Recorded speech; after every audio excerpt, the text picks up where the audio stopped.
Hello everyone, I am Tacet and welcome to the Gems of War Guild Wars Week 61, Day 1, Round 2. So we had some technical difficulties there, but let's try this again. Anyways, where were we? So, Guild Wars, obviously we're doing Red Guild Wars, then we're going to be messing around with Fang Moor and stuff. Bottom line is we're pretty much tied with them right now, so hopefully we'll do decent. And we did revamp our team slightly, so hopefully this will work out a bit better. We have Titan for the barrier and to just tank for us, as well as all the other benefits like explosion, immunities, the Brownstorm at start, all that good stuff. Trying to get Ragnagor to rush up as our main mana generator and using that for all of our mana accumulation. We have Yagway for all of his damage and basically going to be the main thing that we're actually doing all of our damage with. Queen Titania giving us 50% extra damage here and there, and also her ability just to clean up if Yagway doesn't. And that is pretty much the game plan, so let's get into it. Double check that it is indeed a red day, in case I accidentally do the wrong day.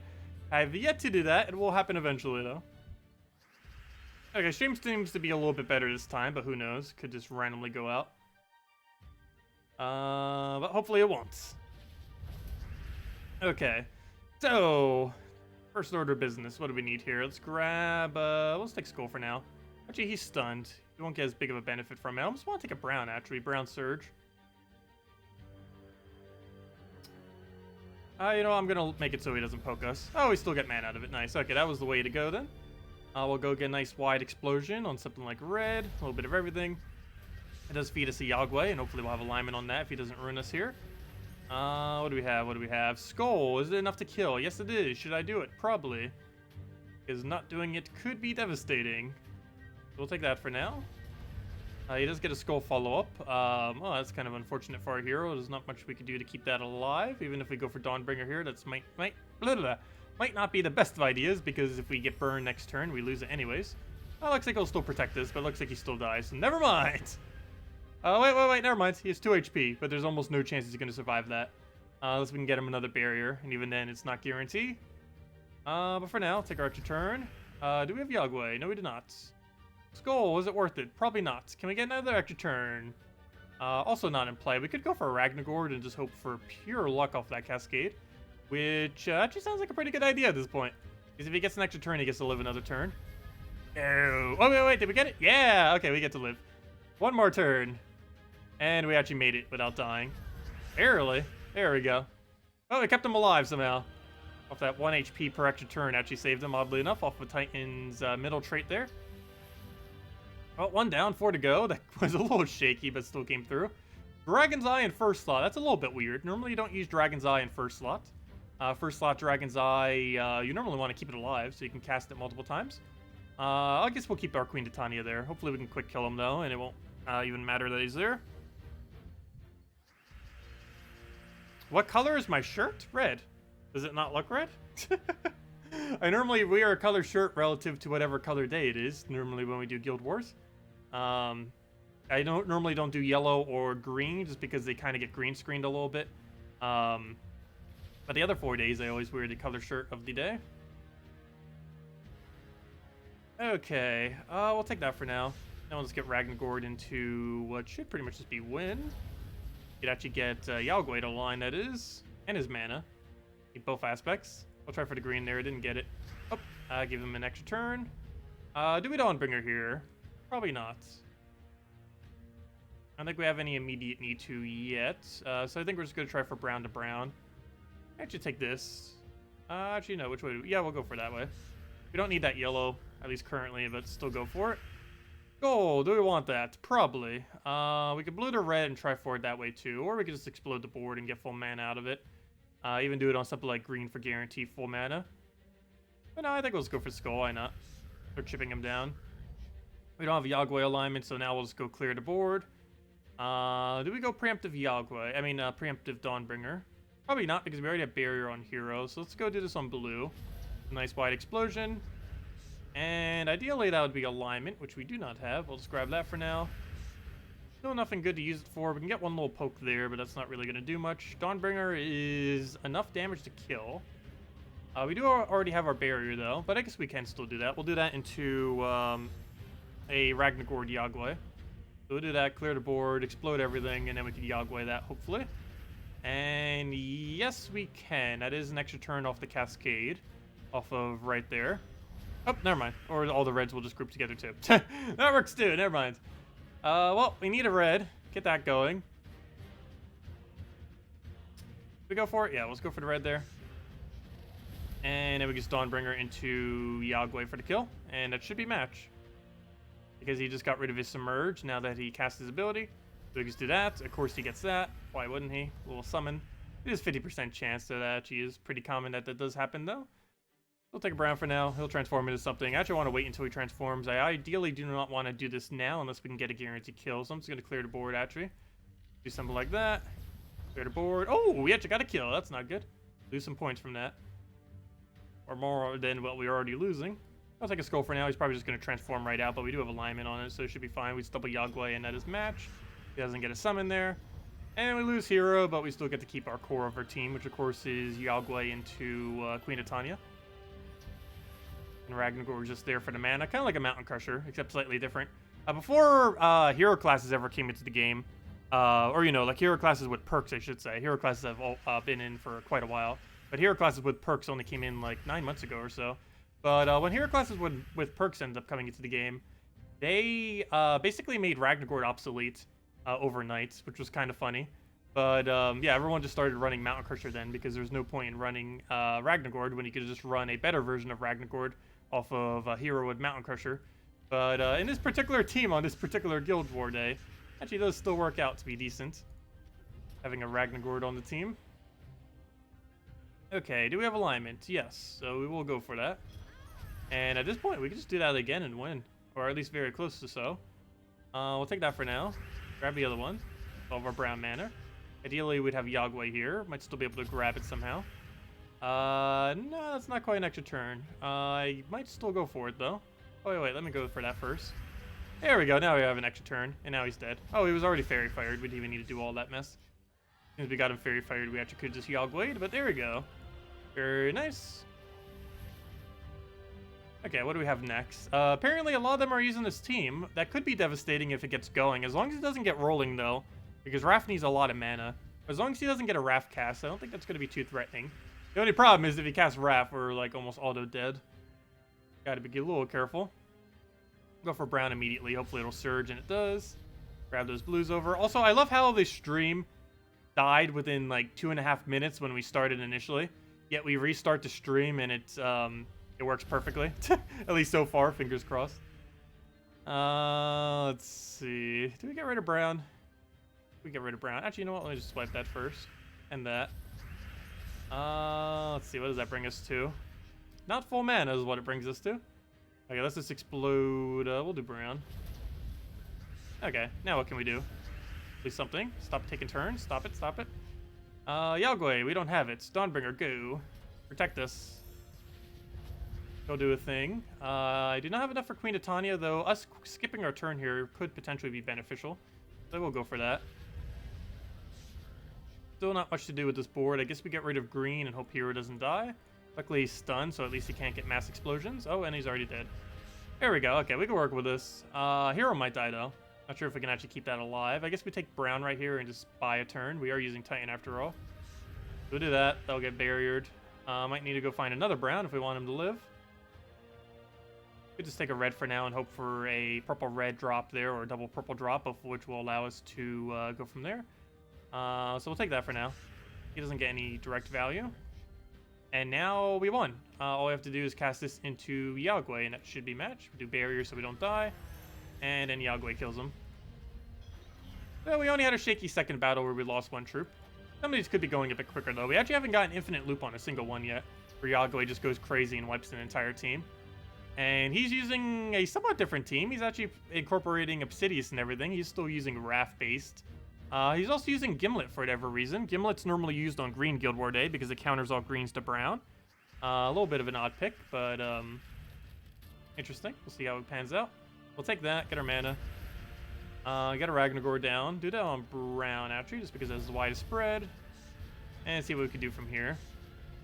So, we are frozen on red, which is potentially bad. However, we don't currently have alignment, so we might just go for it anyways. And we already have barrier on first slot, so him taking a skull shouldn't be too bad as long as he doesn't infinite mana loop off it. which he looks like he's trying to do. Oh no, don't hurt us too hard. Don't do it.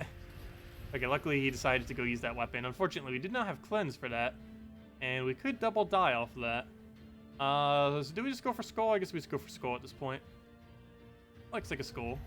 We'll take that. That'll give us barrier for first slot.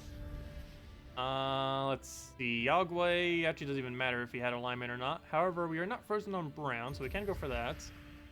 As well as this. And if Queen Titania had the reds, she actually would be able to actually turn here. We do have alignment on Yagway. The problem with that, though, is... yeah, we're frozen on red. I guess we still go for it, though, and maybe we'll get cascaded on something. No, we didn't. But now we should be able to get a Queen Titania. Oh, no, not with that much red. Never mind. Hoping there would still be 13 plus reds. We might just throw it regardless, though. Oh, we might lose hero. Oh, wait, we could just Dawnbringer that. Never mind. We could do this, Dawnbringer. That might die. Oh, never mind. As long as it has Death Mark on... I mean, as long as it has barrier on it, it can't actually die to the Death Mark. But we already used our Dawnbringers, so never mind. We probably won't be able to get that barrier back on.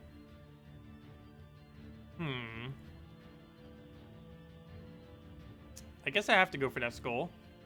Skull to Yagway actually wins if he stays Fairy Fired and we don't die to the Death Mark. There we go. And that should be a win.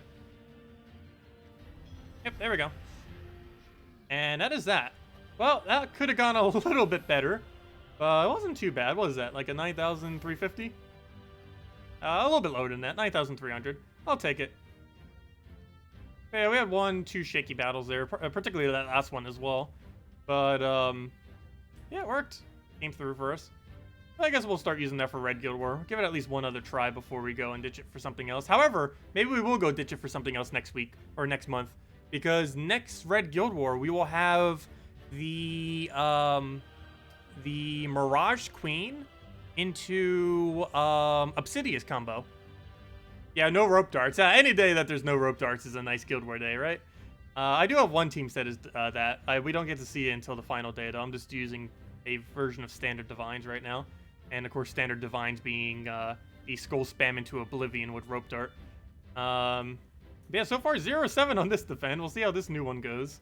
The ones I've changed the most probably has to be this one and this one. Even though this is somewhat similar to how I ran it last month, we now have Max Plague, which changes up the team a lot. And also we changed it last month, and compared to 2 months ago, this team has changed a lot, the one that we run for blue. But yeah, those are the 2 biggest ones I really want to see, because we already know how most of these are going to perform. This one's average. This one's decent as long as they don't properly count it with freeze. This one's amazing, and this one's amazing. And this one was pretty decent, but I still want to, out of all of them, see how these 2 perform the most. And we have to get some data, because we're Paragon. Unfortunately, we still can't get a lot of data. We would need like hundreds upon hundreds to really have good data. But, because obviously from that small of a pool, it is possible to literally go, even the best of teams, like something like Divine Rope Dart can still go 0-10. Because a lot of the guilds later on just will use very strong stuff. And it doesn't always work. Anyways, let's go and go mess with a bunch of factions now. We, of course, do have the Fang Moor faction for today, which means we're restricted to red and blue as far as getting this faction done. We'll also hand out a code once we hit probably the first orb, I guess, and go from there. Of course, Fang Moor has the easiest layout of any delve, because all you have to do is take a straight path and just decide once you reach the corner what you're going to move to. But it has a really, really straightforward movement throughout it.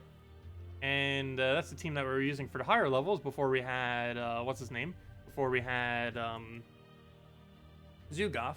But, of course, for lower levels, that is not what we're going to be running. What we're going to be running is, well, first things first, let me go grab an enchant off the shop.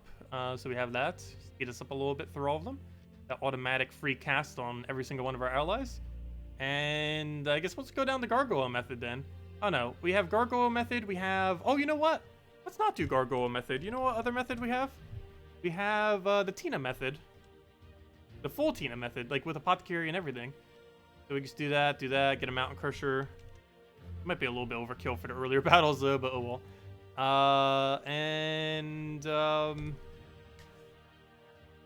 don't know, did I just double up on Tina? What are we still missing?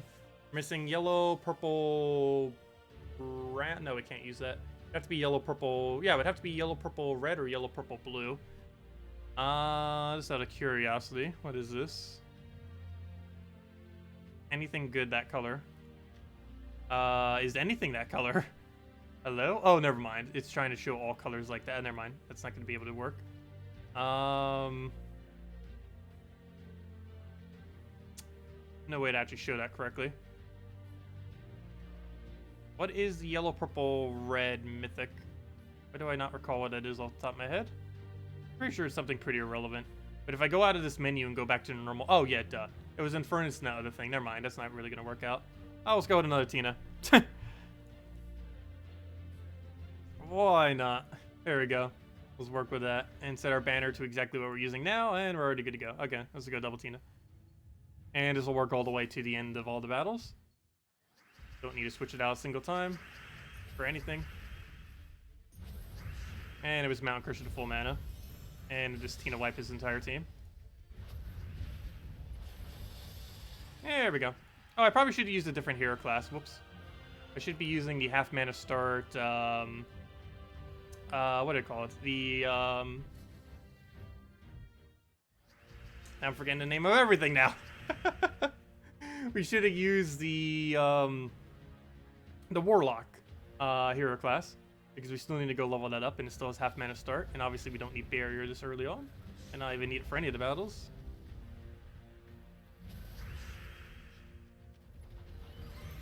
Okay, now we just need his random skull.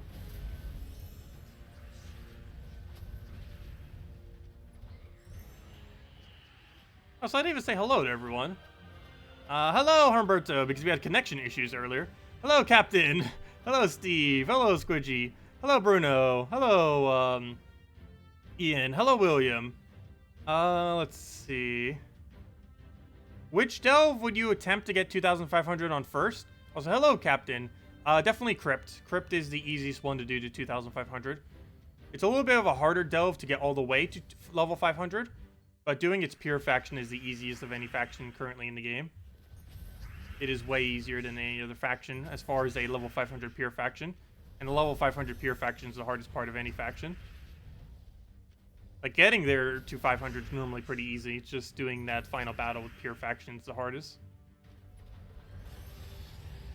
Maybe I should go Gargoyle for that. Or at least these initial few. Because we keep having a mana issue on it. Hello, Analyst. You seem to have found only a couple Valravens. What level does it usually take in Delve event to get all rewards? Normally tier 1. If you get all the Valravens and you get all of the... or, you know, if you get every Valraven and you just go through every single Delve, it should... or if you go through every single room, you should be able to get to all rewards within tier 1. Assuming you do every room and you just constantly move forward. Okay, we'll do that. And it also assumes you don't lose a Valraven, of course.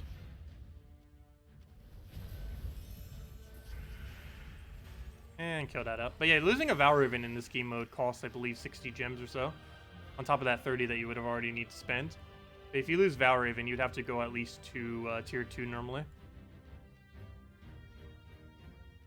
Oh yeah, what's our order for this corner? We take the 1.3, we take the 1.3, 1.25, and then the 1.2. Sounds like a plan. We head all the way to the top right left corner and then take the other room to the left. Quick question. How do you get Earth's Fury? You have it? Oh, it's unobtainable if you don't currently own it. It's an old event weapon.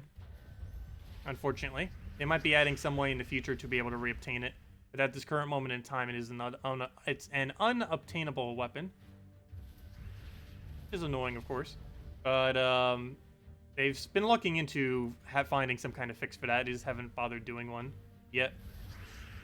Not sure why, but hopefully they do in the near future. Yep, why did I do that? We could have already won. And it would kill Tina.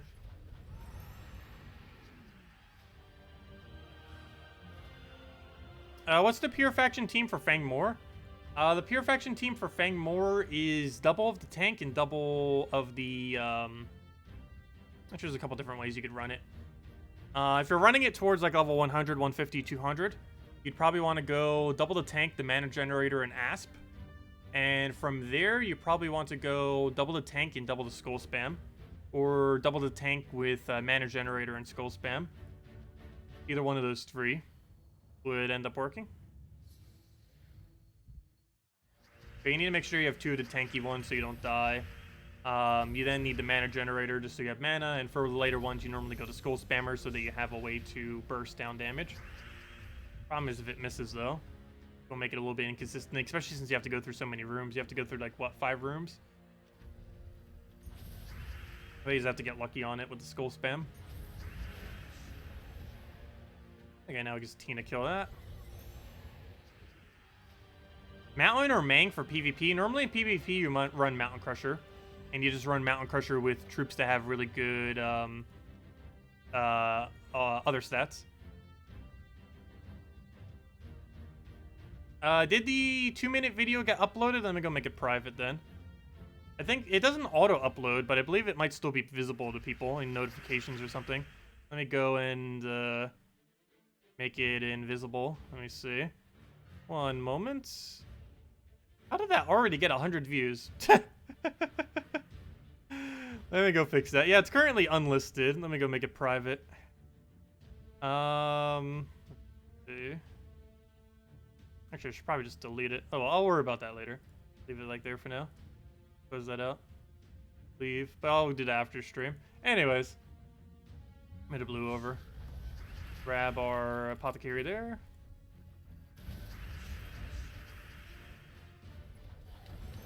And then we just Mountain Crusher to win.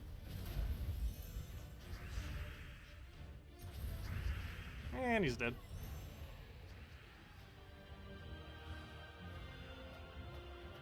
Let's see. Hello, William. Hello, Daniel. Hello, David.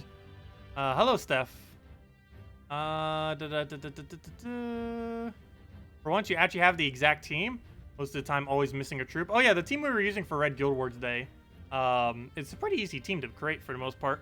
It's uses all legends or below. And uses 2 pretty core ones, Yagway and Queen of Tanya, that you used for a lot of stuff. They're really big damage sources within the game. Okay, let's see. Think about Yagway. That would be a perfect Yagway alignment. Let's go grab our apothecary up. Go brown. Get our little bit of mana. Be able to apothecary in there. And it's pretty much match. Get that down, just Tina. Or just Skull Tina. Need to go that heavy with it. There we go. It is still the first delve after all. Okay, and then we take out the final room and move on from there.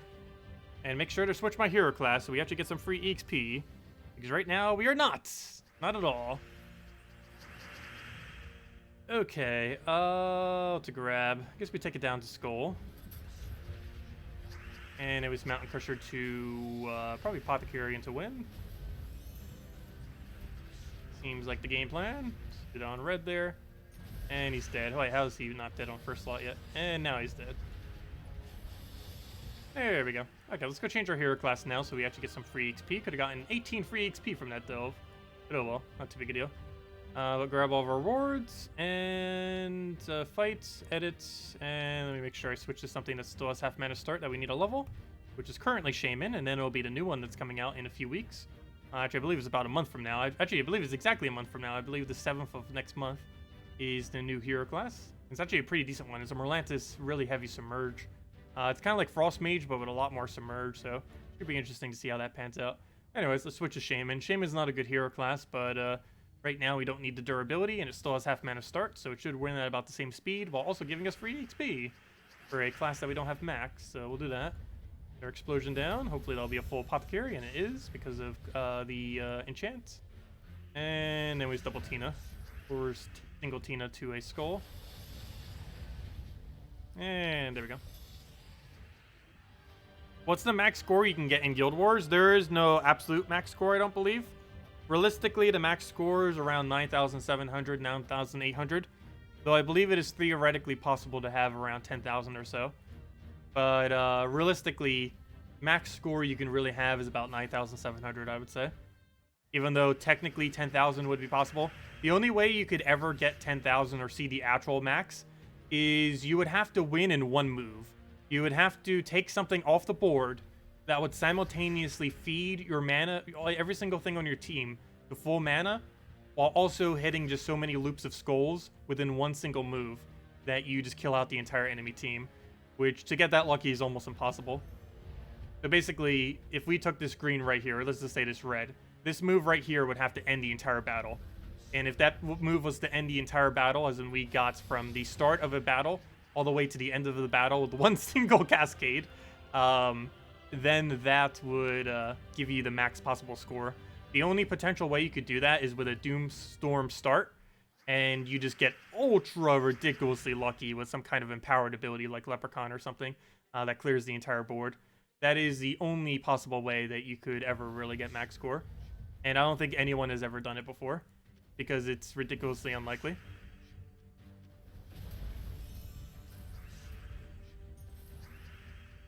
Do we skull him? Why not? Yes. Can we Tina wipe the rest of the team? Because if you take more than one turn to win the battle, you will automatically lose some amount of score. And that includes extra turn loop. Even if you were to infinite extra turn loop, that still counts as multiple turns, not one turn. At least in Guild Wars, it counts as multiple, for how it gets calculated. What do we grab here? All of it looks kind of pointless. We'll take blue, even though we're going to have full mana anyways. Grab that onto yellow, and that should pretty much be matched. We just do that into a Mountain Crusher or something. Do that, get like a purple into all that. And then we just double Tina to the win. And he's dead. And there we go. How many levels of Pure Faction is needed to do? 1. Well, it depends what level you want to do it on. But you only have to do 1 level of Pure Faction, and it's level 500. If you do it at 500, it counts as if you did it all the way to the end.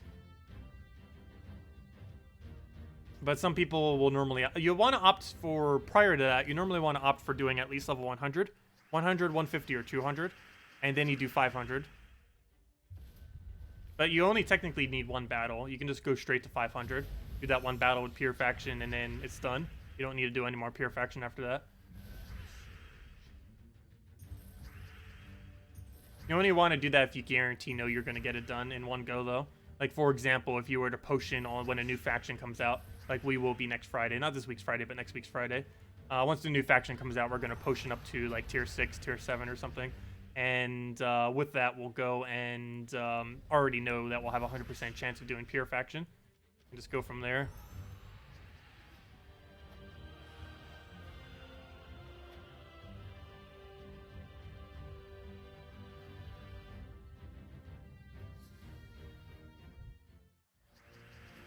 Is it best to lose with a single color of the day team or win with another team?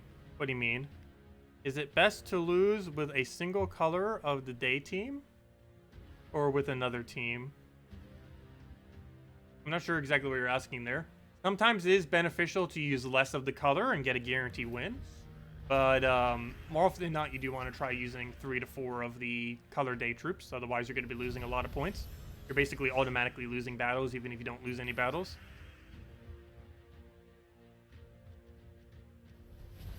But yeah, if you mean you're losing once every single week, would using 3 troops or something be better? It depends what your guild's bonus is, but I believe the answer is no. Because if you do it across 5 battles, you would actually lose more overall points than the amount you would gain. If you're double losing, then it would be better to use like 3 than 4. For a single loss, as long as you're getting at least 5 zeros, it's still worth to sustain with pure color. Is that a Yang hat? Yes. Yes, it is. Of course it is.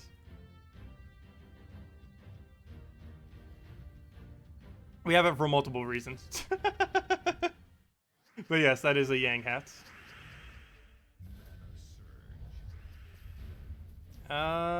Let's see. Could be able to just Apothecary the yellow there. And then we just do that into double Tina and just wipe them out from there. What class am I currently using? Shaman. This team that we're using right now does not need to necessarily use Shaman. The only reason we're literally using it is to give it free EXP. Ideally, you'd be using Titan if you actually want to run this a bit quicker. But we're just using Shaman because we want the 2 EXP per battle. Since every single Delve battle does count for 2 EXP, and we already have Titan and many other similar hero classes max. This is actually the only natural half mana start troop or class, I mean, that we don't have maxed yet. So that's the only reason why I'm using Shaman right now. There's really no other reason other than that.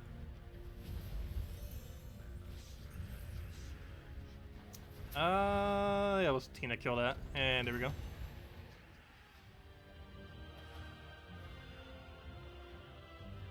If anyone still has any other questions, let me know. But yeah, Gearwax, did that answer your question? Your all-red team lost bad in Guild Wars, but it might have won with a good, with a gold farming team. Well, generally, you don't want to go only one of a color, if that's what you were mentioning. But, how bad were you losing? It is technically better, I believe, to win... I would need to go double-check exactly what it falls at. But I believe it is better to win with only one of a color if you're going 2-3. If you're going 2-3, but you can 5-0 with a different team, then you might just want to be using normal teams then for every single one of your Guild War battles, like what you normally run for PvP. But if you're winning 3 or more times, like if you're winning 3-2, you can downgrade to 100% win rates on 2 of the color, and I believe it is better. If you're losing once, it could be better to downgrade to 3 of a color if you can get a guarantee 100%. And yeah, that's about as far as you ever really need to go down. You do ideally want to try at least using 2 if nothing else, though. Because, of course, everything that isn't is just a penalty at that point. But anyways, let's keep moving forward. Wait, did I forget to, never mind. We don't need to change anything. Actually, while I'm here, though, do I need to change that perk? I notice it has +1 glory. What's his other perk that it has there? Light Storm at start of battle or Leaf Storm at start of battle. Do we need either of those 2 things? Probably not. However, Leaf Storm does help us a little bit, I guess, so... Prior to Mountain Crusher, I guess we'll use that to feed Apothecary or something. Not that bad. So yeah, I guess we'll go Leaf Storm. Why not? Be getting a Brown Storm immediately after anyways. Yeah, let's go with that then.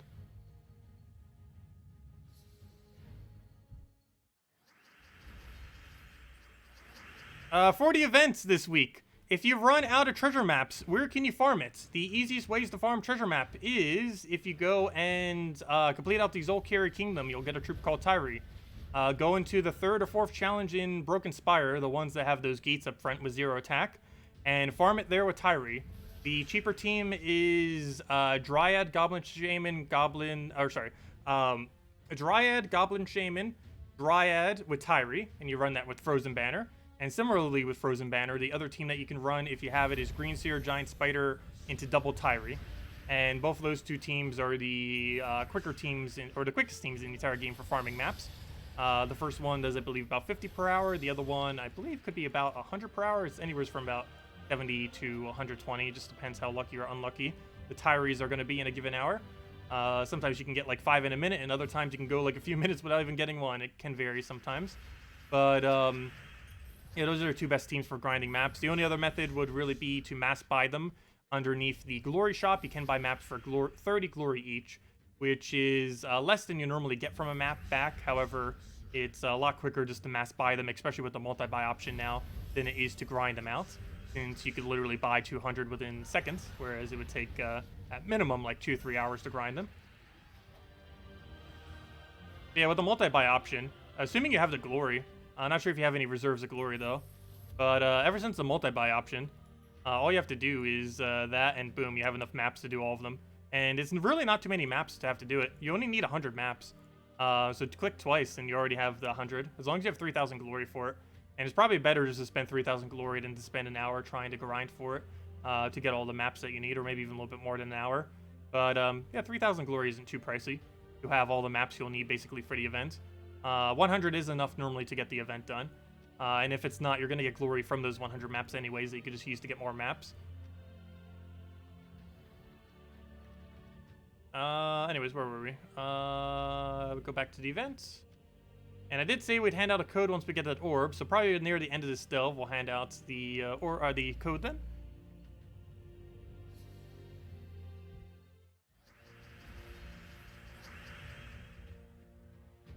Just donate gold to your guild. You'll get more maps than you ever need. Yeah, you do get about 9 to 12 maps per week from your guild. I believe it's 9. I actually forget the exact number. But you do get some small amount from it. It's on the earlier end of the tasks.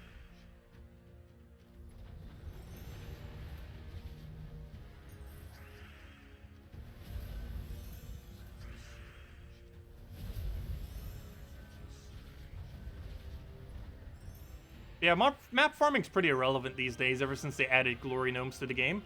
Because with glory gnomes, you can really easily do like 1,500, 2,000 glory, even higher than that in a single hour. And yeah, that's really insanely good value compared to... Oops, I could have actually turned there. Oh well. But that's extremely good value compared to actually map farming these days. Map farming only gets you around, on average, about 2,000 glory worth of maps. And it's not even in glory, it has to be specifically for maps. Which isn't really that good now that you can almost do the exact same amount just from farming gnomes. Assuming it's a gnome event, obviously. But, yeah, so map farming has been devalued a lot. You still do soul farming and stuff like that because the rate at which you can do it is way quicker than from gnomes. But they just made glory gnomes so good that going out of your way to map farm normally isn't done anymore, for the most part. And also because the game mode is pretty underwhelming from a loot perspective. It has been for a while. They still haven't updated it. It is within their plans to do so this year, though, however. They just haven't gotten around to it yet. Hopefully 2 patches from now we'll have it. We're getting a preview of next patch on Monday, if I'm not mistaken, so 6 days from now. So we'll have more info on what exactly is coming next patch. However, it should be almost nothing. Because it's basically just a... it's basically just a bug fix patch and, you know, like quality of life and some other things. But I'm not sure if they're actually adding any features unless they've been really quiet about something. But who knows? Find out on Monday. How often are these map events anyways? About once a month, approximately.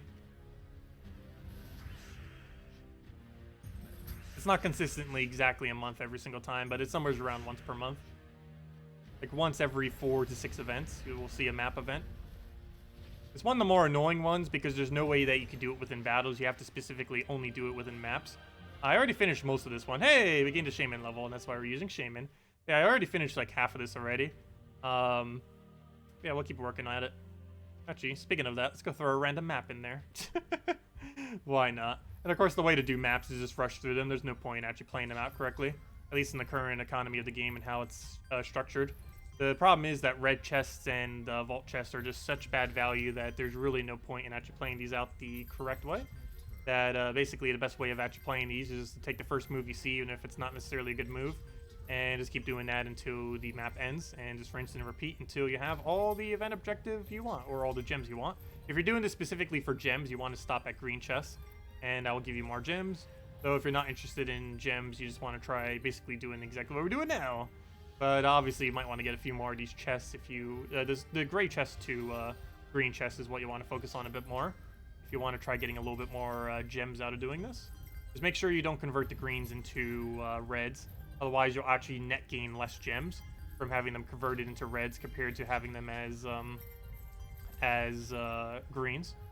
Because a 3 single green chest is a potential chance of gaining 3 gems. Whereas just having 1 single red chest is just a chance that you gain 2 gems off it. So you, even if you only convert 3 of a chest into 3 green chests into 1 red, you're automatically losing at least 1 gem by doing so. And that's all we have to do for the event. Just keep spamming that. We'll do more later. Not today though. Not today. Let's go take the Cedric room. The only bad thing about this layout, even though it has 2 guaranteed treasure rooms, the Cedric room is so deep that you can never really use it for anything. Because by the time you get to it, the delve's already almost over. Even if you rush towards it, you have to go through, like, what, 4 or 5 rooms just to reach it. Crypt, not Crypt, Silver Necropolis still has the best loot of any delve. I'm not sure if next delve is going to be better. I might need to go double check Salty's stream. I wasn't actually paying attention to see what treasure rooms were in the stream. Not sure if anyone posted on the forum or anything. But yeah, we might need to see if it's actually better, because I think Silver Necropolis will still be better than it. I can't really foresee them actually adding a better delve than that anytime soon, because they just made it so good with how much treasure room they have. It's, unless they're making a treasure room almost every single room, I don't see how they're going to make it much better. Because Silver Necropolis has potential 4 treasure rooms, which is half the delve. Only 2 are guaranteed, though.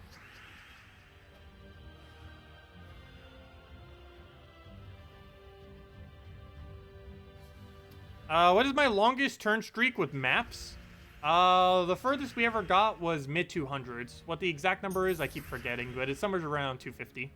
The mid-200s is the furthest I've ever gone. The furthest ever recorded is somewhere in the thousands, I believe. Something ridiculously absurd. With like 20 volt chests or something. I've also never seen a treasure map shuffle before. But apparently it does it a lot once you start getting to like 5+ volts. The most volts I've ever had, I believe, was 4.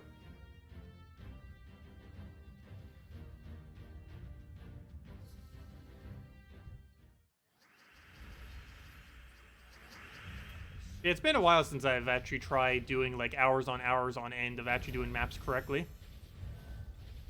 I do occasionally do maps correctly every now and then. But they're just so time-consuming and give you almost nothing as a reward. But no, I can pretty consistently. If I was to try at it for an hour, we could pretty consistently get some above 100. Not sure if we could break 200 though, unless we put several hours into it. But if Treasure Hunt ever gets buffed, I will probably play it quite a bit. If they buffed it to a degree that it was actually worth playing, I would. Like, if it became the best way to obtain resources just in general, I would use every last map we had to go do it.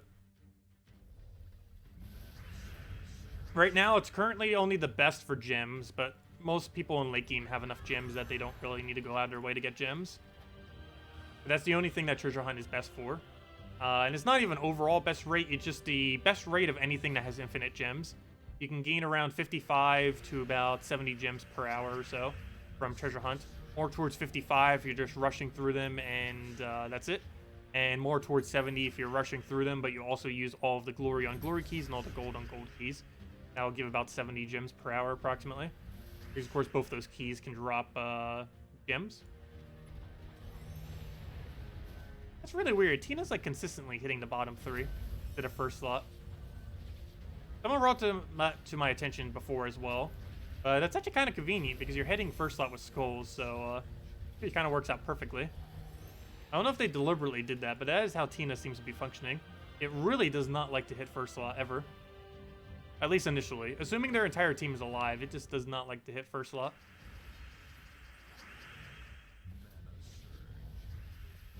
Pretty sure every single Tina we've been doing has been consistent to that. We're assuming the entire team is alive, it doesn't hit a single shot on first. Oh, and I lied. It does seem like it's less likely, though.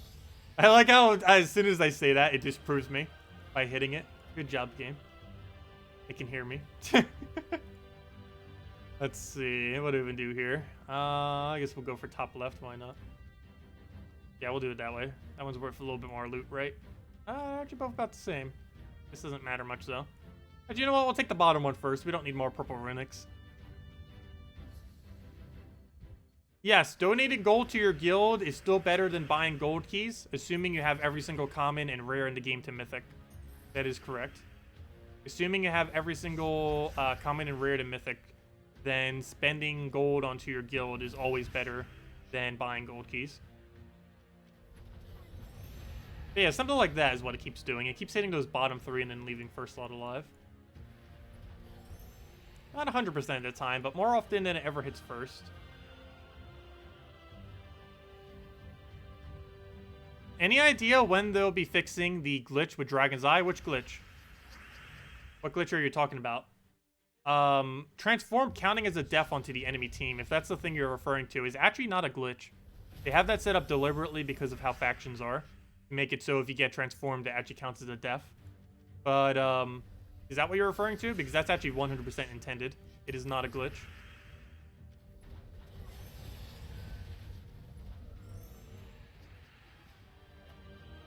Unless there's something else you're referring to with it.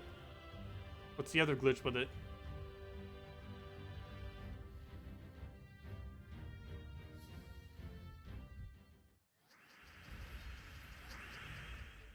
I'll grab all that. Get a Mountain Crusher going.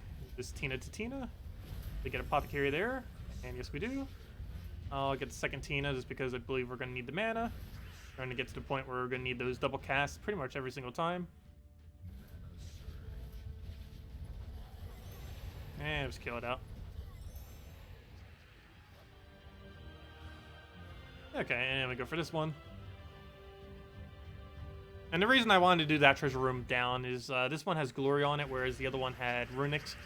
And we wouldn't have gained any more runics from doing it in the other order, because we're already at the 4 times multiplier. Oh yes, on Nintendo Switch, it is currently... It's not that it's glitched, it's just they haven't updated it to be the nerfed version of Dragon's Eye. When that will be happening, I do not know. But yes, Nintendo Switch does still have pre-nerf Dragon's Eye.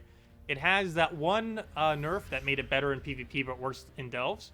But it doesn't have the most recent nerf to it from a couple months ago where they made it only hit last slot. When that will be coming, hopefully next patch. When next patch is coming for Nintendo Switch, I have no clue. It seems like it should be coming by the end of this month. Probably around the same time that all the other versions are getting version 4.35. We should be getting version 4.3 or even version 4.35 on the Nintendo Switch version. But no official date has been really announced for that yet.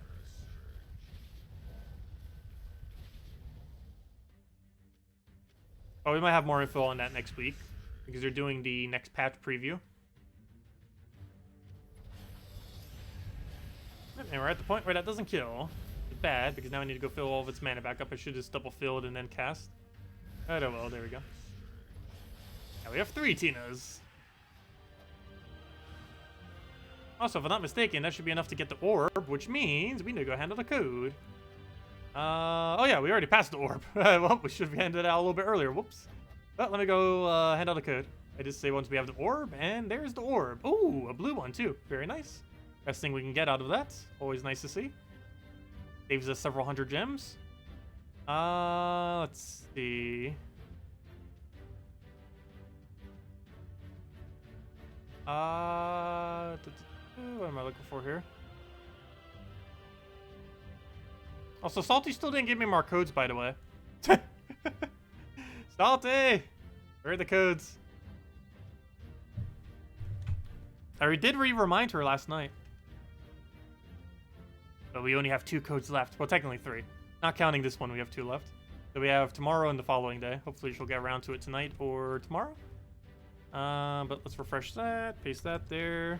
Otherwise, we're out of codes soon. But there is the redeem code. Use it on gemsofwar.com underneath the game code section. Your invite code is found underneath your settings menu. Whatever your game says is there is what you put in. Redeem code is right over there in chat. Just copy paste the random numbers and letters. Give same reward as always. 2 treasure maps, 1 gem key, 200 souls, 2,500 gold. And it works on every platform except the console version. So basically just PC mobile. Also, I didn't even mention anything about the flash offer. It's an okay one. Nothing too huge. But if you really want Orbital Wisdom, I guess still an early game. It's okay. I'd probably wait for the Vault Key ones. Given that they even have the Vault Key ones, it feels like you should almost only ever buy the Vault Key ones.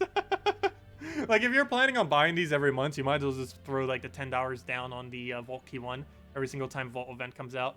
Because I don't think they've ever added a better one than during the Vault event, where they give you 90 gems and a Vault Key for $2. That is insanely good value. But this is, it's average. If you really want an Orb Ascension, I guess it's okay. It's not a bad offer. But definitely save several hours, other than just the gems, the Orb, if you use the, or why did I say Orb Ascension? I mean Orbit Wisdom. The one that gives you a free trait on anything. You would use it mainly on Legends and Mythics. Legend and Mythic 2nd or 3rd trait is what you use it on. On Legends, it saves about an hour or so. And on Mythics, it saves a few hours per trait. Okay, but yeah, ever since they kept doing the Vault ones just seem the best out of any of them. Not only are they really cheap, but they're also really good value. And Vault Keys, while they are pretty inconsistent, the base gem value is already decent.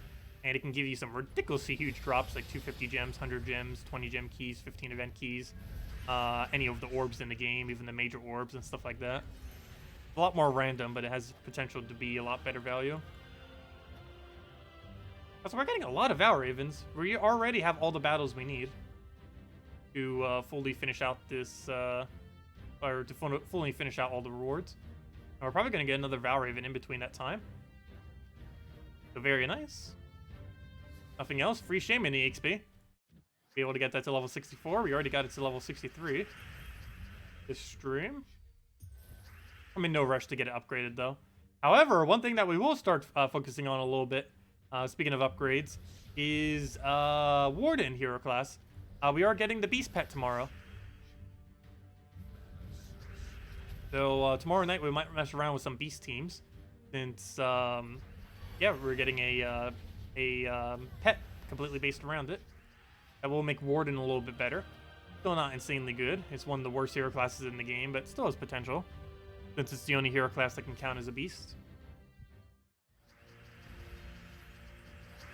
And Beast bonus, I believe, gives a little bit of everything. Everything except magic. Gives a decent amount of attack, HP, and armor. Oh, did he just deny all the browns and then I tried floating them? Fail.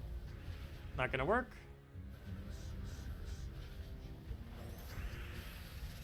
Okay, let's get rid of all the yellows there. And it was Mountain Crusher to Tina. Actually, might as well just throw Tina there.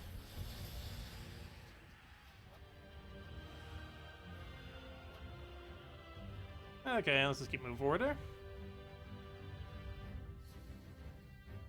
Best use of orbs is to make major orbs and then into power orbs for Zugaf, of course, to get the 4 blue orange orbs you need to collect about 500 orbs, because they are all green.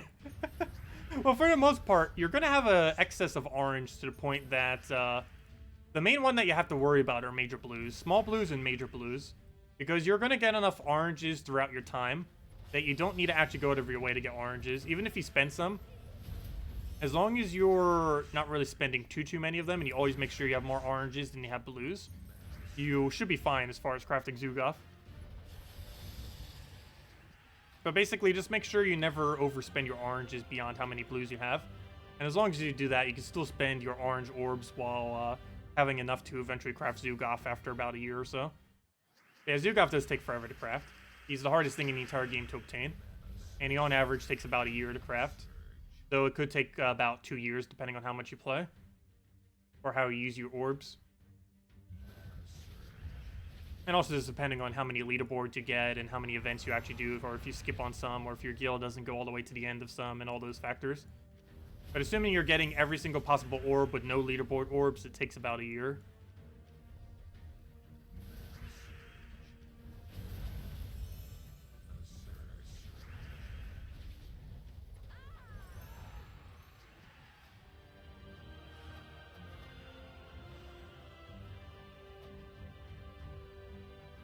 Okay, what do we have here? A 1.3, a 1.25, and a 1.3. So I guess we'll take the 2 1.3s and then head to 1.25 and then take the final room.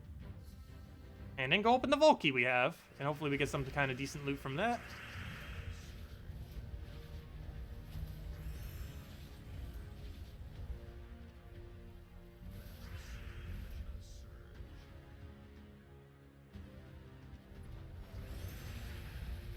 My Nintendo Switch account's almost halfway to Zugaf already, but that's mainly because we were able to get some power orbs off of leaderboards initially, which was kind of funny. But yeah, I highly doubt we'll be getting another one anytime soon on that account. So the rest of the grind's going to be a little bit towards the slower side. But the guild is to the point where it's starting to get everything done per week. So who knows? Maybe we'll be able to get Zugaf in 6 months on that account. Never know. I was hoping we can get it in a month, but then people actually started to do leaderboards.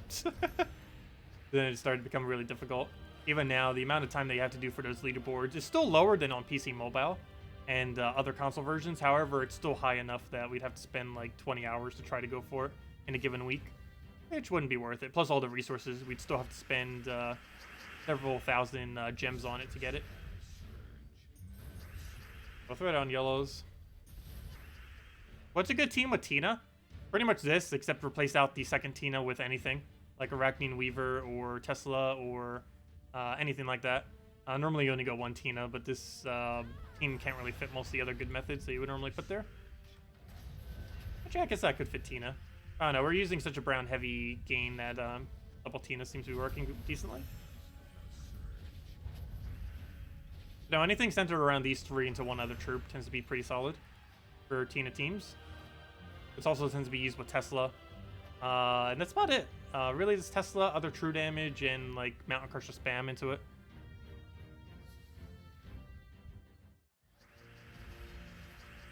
It's not used for much. It's a decent troop.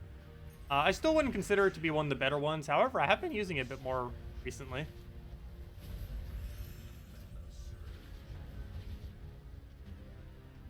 Mainly because I like how it functions for delves. I've been using it for delves mainly, like really low-level delves. When I say delves.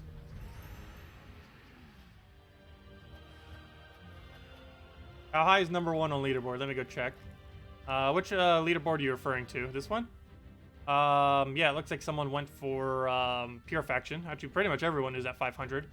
I assume they went for Pure Faction. There wouldn't really be any reason why you wouldn't. So it looks like, yeah, about a dozen, almost 2 dozen people, looks like, went for Pure Faction. Actually, maybe not. There's 1, 2, 3, 4, 5, 6, 7, 8, 9, 10, 11. Was that 11 or 12? I might have miscounted. 1, 2, 3, 4, 5, 6, 7, 8, 9, 10, 11, 12. Never mind. I thought there was 12. Yeah, but there's exactly a dozen, actually. A dozen people went for level 500 Pure Faction. Yeah, that is quite a bit of points. Unless you're referring to the other leaderboard. Oh, wait, never mind. There isn't another leaderboard. It's Guild War Week. But, yeah, they did win pretty far, and that's mainly because they went for Pure Faction. Every single one of those 12 definitely went for 500 Pure Faction.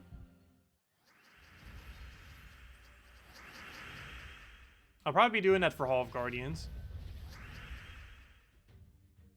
I do have a doctor's appointment that day, though. But, you should be able to stream afterwards. I forget what time of the day it is. I'll need to go double check. But, yeah, it shouldn't be too big of an issue. We'll still be able to stream it, most likely. But, yeah, we will be trying for 500 Pure Faction. Ideally doing all the battles as well. But, we'll be doing, like, an 8-hour or something stream that day or something. Unless I start getting lazy and just start skipping past them some. Because obviously it's Hall of Guardians. We can just go straight down the middle if we want. And the reason I want to do that is because every single faction of mine I have stopped at 150, except for Hall of Guardians, which I have stopped at 120. And it is driving me crazy that it is a different number than everything else. Oh, we got a level 10 chest. Nice. Hopefully we actually got good loot in it. Yep, that's good enough. I would prefer just legendary ingots and no mythics, but we'll take it. There we go. Because we actually have every mythic weapon max now, and there's no way to downgrade the ingots, only upgrade. So that's not helpful. Hey, let me go claim the vault key. I did say I wanted to go open that. Let me go see what we have in our loot. Hopefully something good. Let me see. Let's go under games. Let's go under chests. And what do we need here? What am I looking for? I'm looking for my Sunbird team. Where's my Sunbird team? It's all the way at the top with Warden. All set up for the beast thing for when we get it on tomorrow.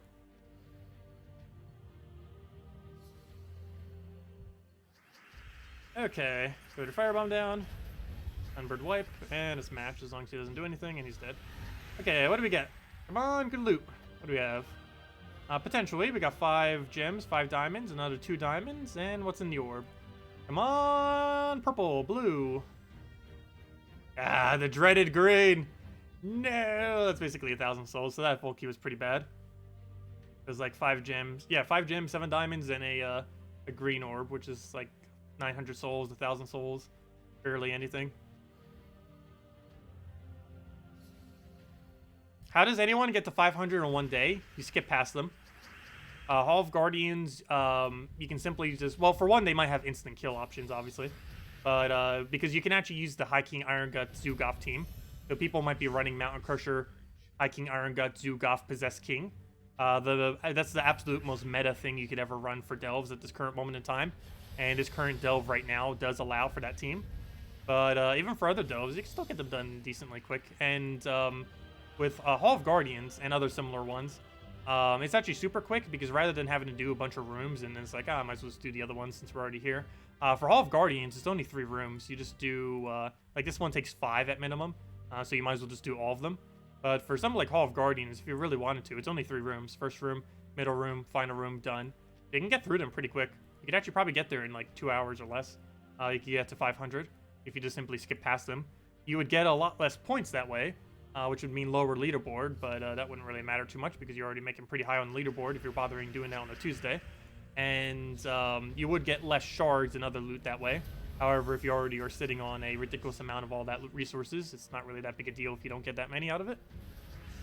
It would mean you're wasting like 1,000 gems just to get a level 500 Pure Faction, which really isn't worth the conversion rate. But some people do have so many gems that they consider it worth it. And I would probably be one of those people.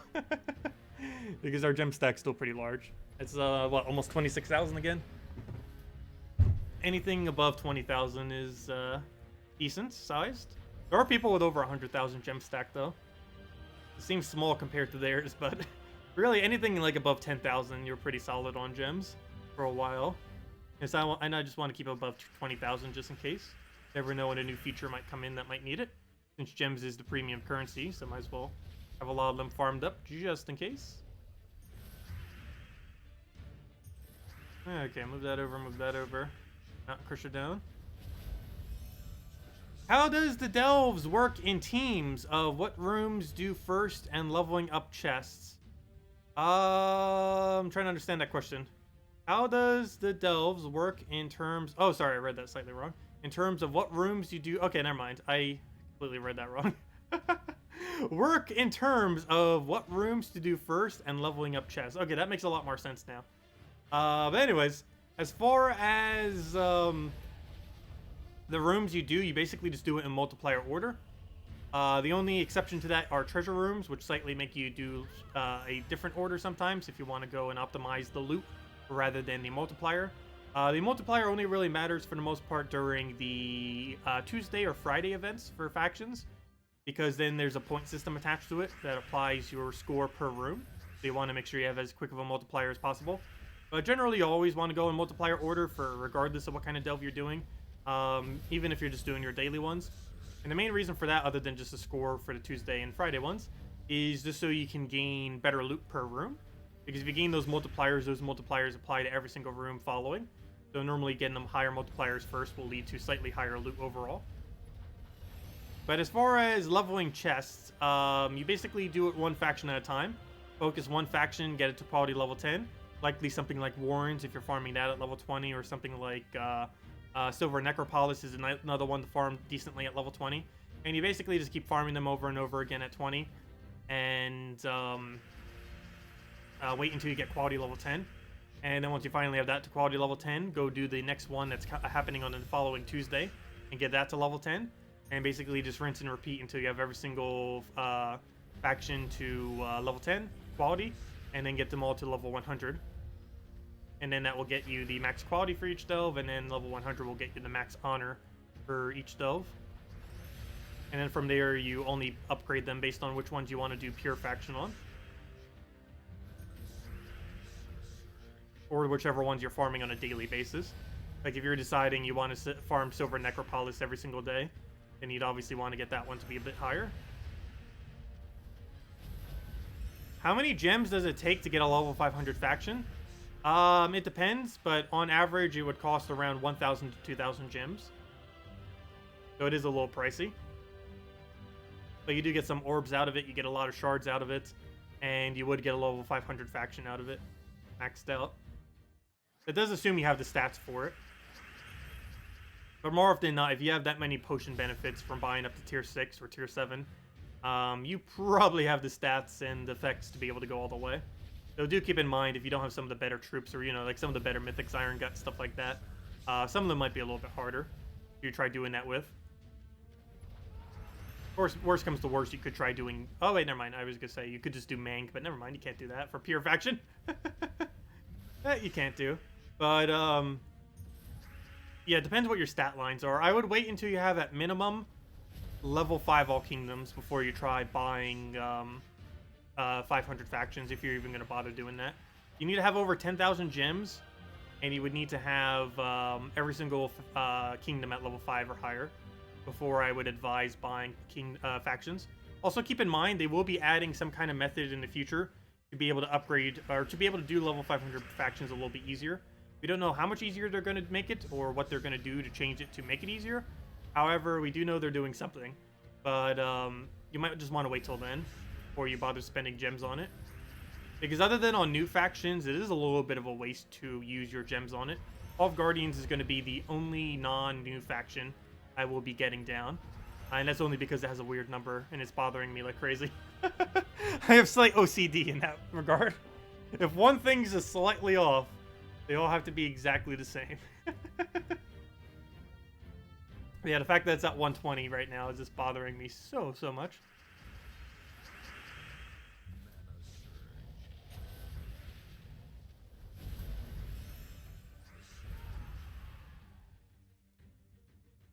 Yeah, buying tier 6 or tier 7 is enough to reach it. That's correct.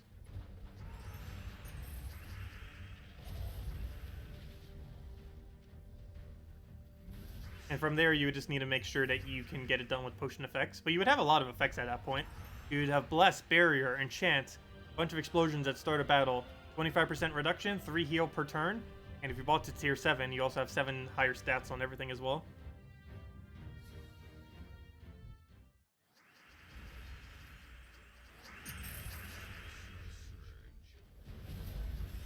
If anyone still has any other questions, let me know. We'll still probably be here for another 25 minutes or so. I want to at least get the faction rewards done and get the other orb. Might even go all the way and just do all of our battles that we have here. Just do the war and factions off stream. That we do literally every day. Normally I do them off stream. I just ignore them because sometimes it's just not worth the time. Because shards aren't really used for much after you've maxed everything out. Unless you just desperately want a level 1000 faction or something, or to every faction be 200.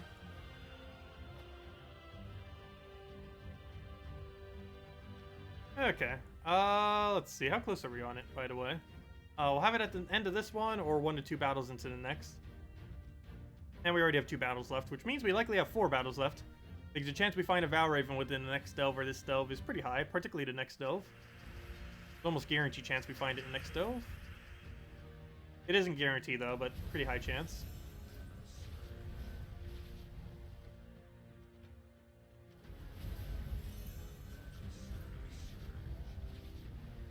How's my crypt different than the rest of them?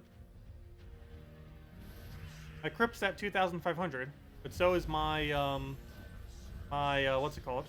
Like, obviously having it at max is fine if it's different. I just meant different if it was lower different. Yeah, obviously if it's max, that's fine. But we have 2 factions currently maxed. We have Crypt, and we have the Silver Necropolis. We'll also have the new one coming in next Friday. Not this week's Friday, but the next week's Friday. We'll have that new one maxed immediately as well. And then the 4th one will have Max's Hall of Guardians, which we'll be doing on the 28th.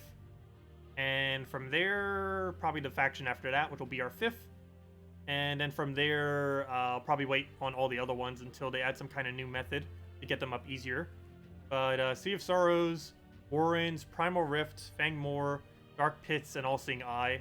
I'm probably going to wait until they add some kind of new method to do delves easier before I bother with all those. And Warrens, we're keeping at that place forever. Unless they finally add a better way of gaining loot from delves. Unless they make 500 worth it. If they make doing 500 worth it, we'll probably do Silver Necropolis. Because as it currently stands, it's the best one. And I also have it upgraded the furthest. I have it at 222, whereas all the other ones I have at either 100 or 200. Actually, I have a couple of different ones. Crypt's at a weird 188. Warren's is at 200. This is at 222. And all the other ones are at 100. That's the end point in which you get any benefit other than stats. Anyways, let's keep going with this.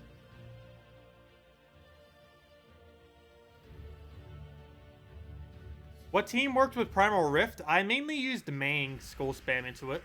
You can use Zugoff, but I assume you don't own Zugoff. But Mang Skull Spam, you run Mang, Apothecary, Keeper of Souls, and 1 other troop. The other troop can be any support troop you want.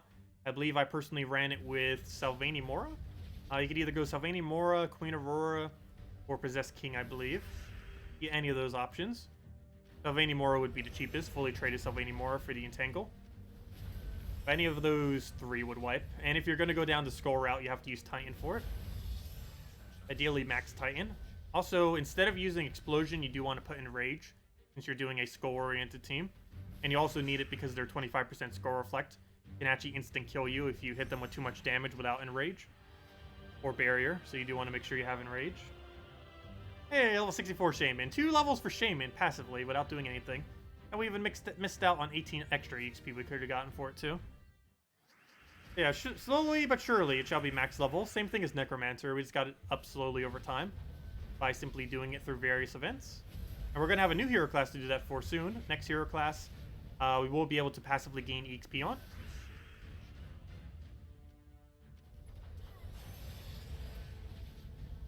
Why'd I do that? We could have already won. Whoops. Luckily we had an extra turn on it.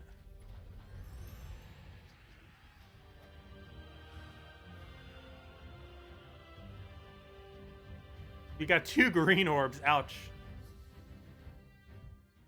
Well, it's still worth it possibly for the vault key. And if nothing else, you still get shards and stuff along the way.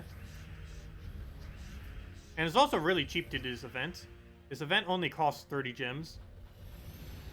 Assuming you have the stats to be able to move forward, which normally doesn't take too many stats. It does normally take like a little over an hour to actually get through all of them, though. Which is probably more like an hour, because I forgot we have been doing Guild Wars for most of that time. Or not most of that time, but for like 20 minutes of that time. Oh, let's see, move that over. Grab our Mountain Crusher down. And a Apothecary in there. Tina in there. Actually, before I do, let me grab all that mana, and then we double Tina. Tina again. Oh, never mind. Those aligned. And then we throw that into one more Tina, which will not kill, actually. I need 2 more Tinas. So I'm just going to get that to full, because there's no point in trying to cast the first one. And there we go. And that should be match. And that's why we needed 2 Tinas. It technically did have enough damage to kill it, but the chance it would have was very low. And that's why we went for 2. Okay, what's our order here? It looks like we take the 1.3 to 1.2 and any other 1.2. Taking the Cedric one first.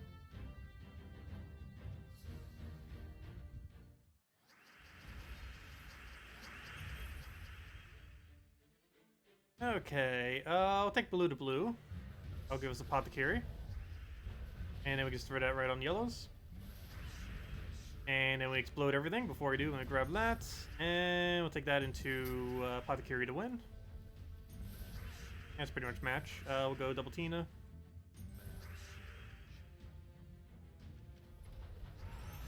Apparently triple Tina. And we don't have Apothecary for that either. Even get Apothecary man out of that either. Wow. Getting nothing. We'll take that, get a good Apothecary down. Should have plenty of options on this board. And that's match. Don't need another one. There's only 1 mana away if we needed it. We just Mountain Crusher it at that point. Even if it's blocked, we could have given it 2 mana off of Mountain Crusher, since it automatically gives 2 mana to all browns. And Tina is a brown. Okay, that'll give us full mana Apothecary. And just get something out of that. Load the whole board. And I guess we go 1 more into double Tina. That should be matched just off of that. They have such low stats. There we go, and wipe it out. I'm gonna take the treasure room, the final room, and that might actually be enough points. Who knows? Maybe we didn't even need it. It feels like we've been getting a lot of delves lately. Ever since they added those things, when we keep going and buying the 30 every single time, the 30 gems, I feel like we keep getting times where we don't actually need the 30. Almost every single week. We've gotten it 2 or 3 times now since they've added potions. And potions have only been around for like, what now, 6 weeks or so? Something like that. Okay, let's go throw Tina down. Yeah, we just double Tina because they'll have the extra 2 mana the following turn, and that should wipe if it hits high enough. It does. So hello, Bakchan. Welcome. Final room. How much points do we have there? Oh, look at that. That should be enough. We just have to score, what is that? 7,600 or so. Get you more like 7,005 something.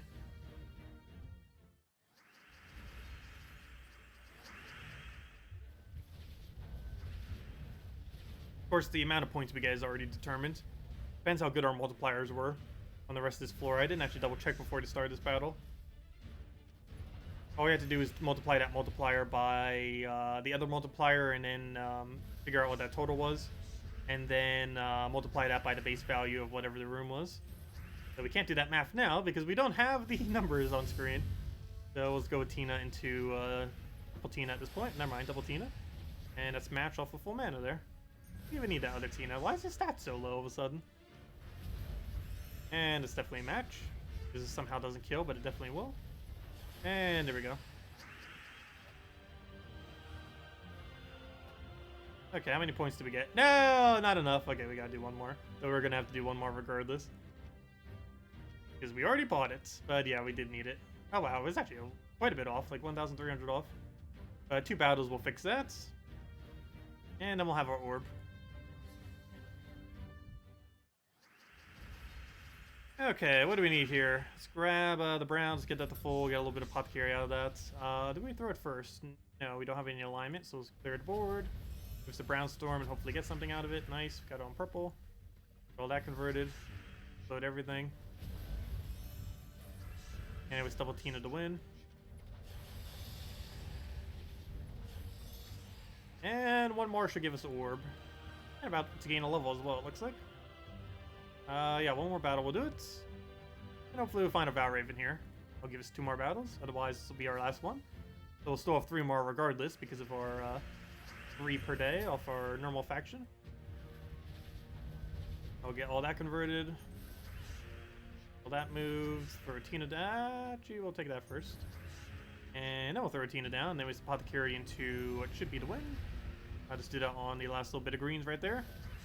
And then we double Tina, and then we won.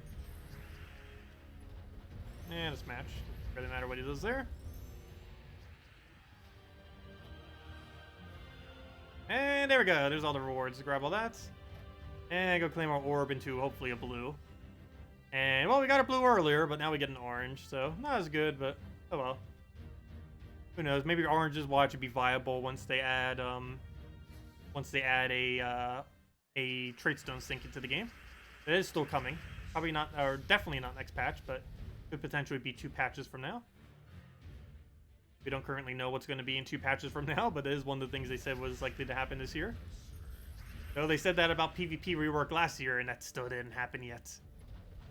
I think they're almost scared to like rework PvP because there's so many people play there. They have to be careful if they rebalance it. Or, you know, change up the whole game mode. It wouldn't even be a rebalance. It would just be like a complete overhaul of the new system.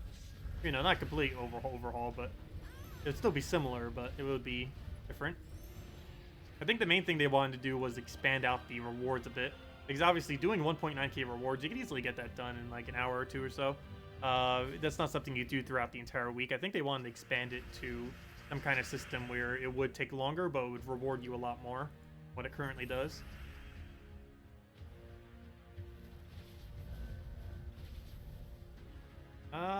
Let's see, we'll take the greens. Because obviously, there's only you'll really only do PvP up to 1.9k unless you're going for leaderboard. There really isn't much of a point to do any further. At that point, you might as well just do casual PvP, explore, or any other number of things.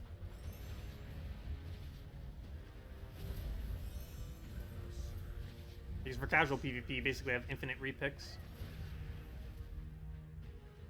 Now, we did it on purples.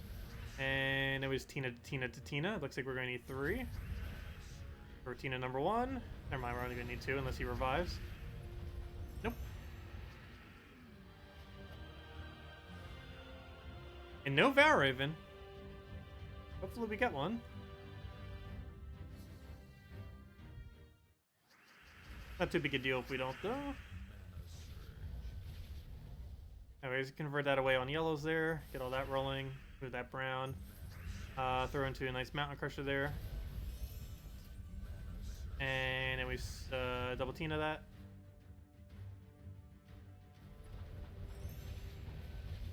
Get all those blues away. Explode everything.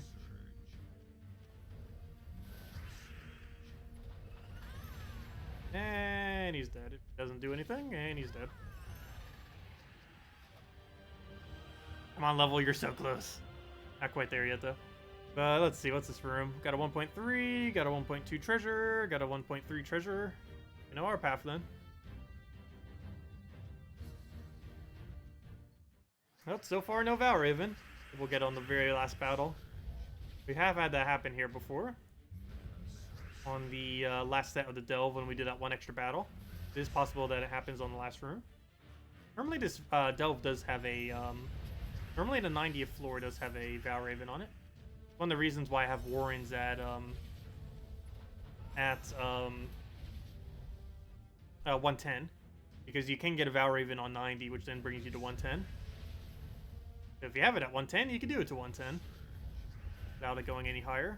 Because of course, anytime you go any higher on a delve, it is permanently increased forever. There's no way of undoing that currently, unless you just keep a new delve lower.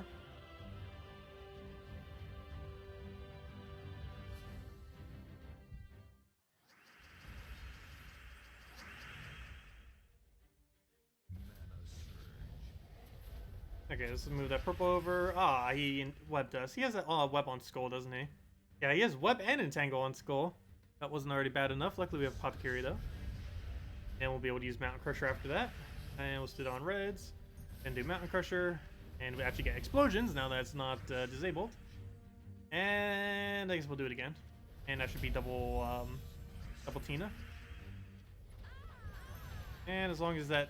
Oh, never mind. Yeah, I need another one. Ah, that would have killed if that didn't summon. Oh well. And it's match. There we go. Did you know what Groshnock class will be available? Let me see. We do probably know that, actually. Groshnock class comes out on... It's going to be a while, though, whenever it does. But it is coming out on... Never mind. We don't know when it's coming out. The next hero classes to come out in order are Merlantis, then Bright Forest, then Blackhawk, then Droxzoom, then Blade of the Lands, then Silverglade. And that's as far as we know, and that goes all the way up to a question mark date. But assuming there's about one per month, that goes up to, let's see, June, July, August, September, October, November. So we know up until November. And yeah, there's none in there, unfortunately. But yeah, it's Merlantis, Bright Forest, Blackhawk, Droxzoom, Blight of the Lands, and Silverglade are the next hero classes coming to the game. The next one's Merlantis. It's going to be a Submerge spam hero class. We don't really know much details about most of the other ones, as far as what their final product's going to be. But Merlantis is going to be the first troop to have Submerge on Barrier, which is a trait that other things will have. And with its trees and its final ability of Explode Blue every single extra turn. So it automatically has that one Storm Tree element kind of attached to it, except it Explode Blue instead of a yellow. And the rest of it's just based on basically Submerge, between the Skull every Submerge and the fact that it has the Water Tree, which allows it to Submerge every extra turn. So it has a lot of Submerge options for it. And also still gets freeze at the first turn, like Frost Mage. It'll be an okay hero class. It also has half mana start because it's Arcane Tree. It's going to be one of the better ones. Not the absolute best, but it's pretty high up there. Probably around 5th or 6th. I'd probably place it as far as hero classes are concerned. Definitely top 10. Not sure how useful it would be in most teams, though, because you would only really bring it out if you're up against a team where Submerge would be good against it. But if the team is bad against Submerge, it'll be a really good hero class. Also, there's synergy within its own kingdom that will work as well. Not every single hero class has synergy with its own kingdom. However, the Merlantis one definitely will. Okay, unless this is a Valraven, it looks like we're at the end of the line. Come on, lucky Valraven. You know you want to. Ah, no Valraven today. Oh, well. Not that big a deal. Still have 3 other battles. I'll do those off stream, though. Anyways, does anyone else have any other questions? Because I'm probably heading out for tonight, then. After this battle. If anyone still has anything you want to mention, any questions, anything like that, let me know. So, hello, Rigonado. Welcome.